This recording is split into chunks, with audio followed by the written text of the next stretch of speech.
But the hour cometh, and now is, when the true worshippers shall worship the Father in spirit and in truth. For the Father seeketh such to worship him. God is a spirit, and they that worship him must worship him in spirit and in truth. And that's why we can't be so much attached, because people are being held ransom with the truth, right? They might grow up. A lot of the athletes and stars we see, they grew up, but not a lot of money. And so now that they in the NFL, they're in the NBA, they're in the rap game, they're in whatever they're in, they getting these endorsements. They got the Sprite, they got the Gatorade or whatever, and now for the they don't want to be cancel culture. They don't want to be canceled. They could be dead on and telling the truth, but they don't want to be canceled. So they just be like, yeah, I'm going to be quiet about that because I don't want to lose my endorsement. But it's like, he on the cat on 1,000 hills. If you're in a relationship with him, he going to take care of you. Yeah. Right? Yeah. Last I checked, if you read those stories in Daniel, they was in it but not of it. They stood for the Most High Yah in spirit and in truth, and they got promoted in the midst of it.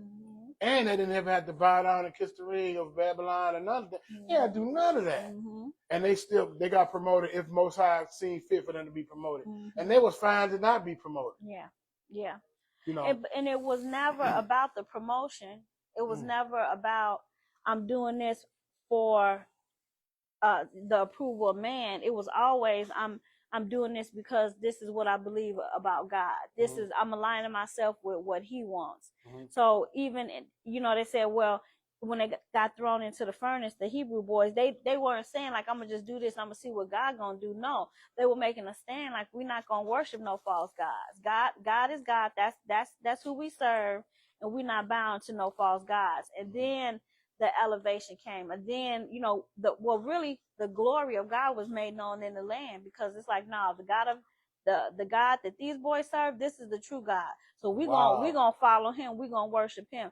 So it can't be for glory in your name, of yourself, of who you are, and your reputation. It has to be for the glory of God. And that's what the reverse is when we choose deceit, or we choose to walk in our own flesh, is to preserve our name, our reputation. But that's why we have to die to that for God's glory.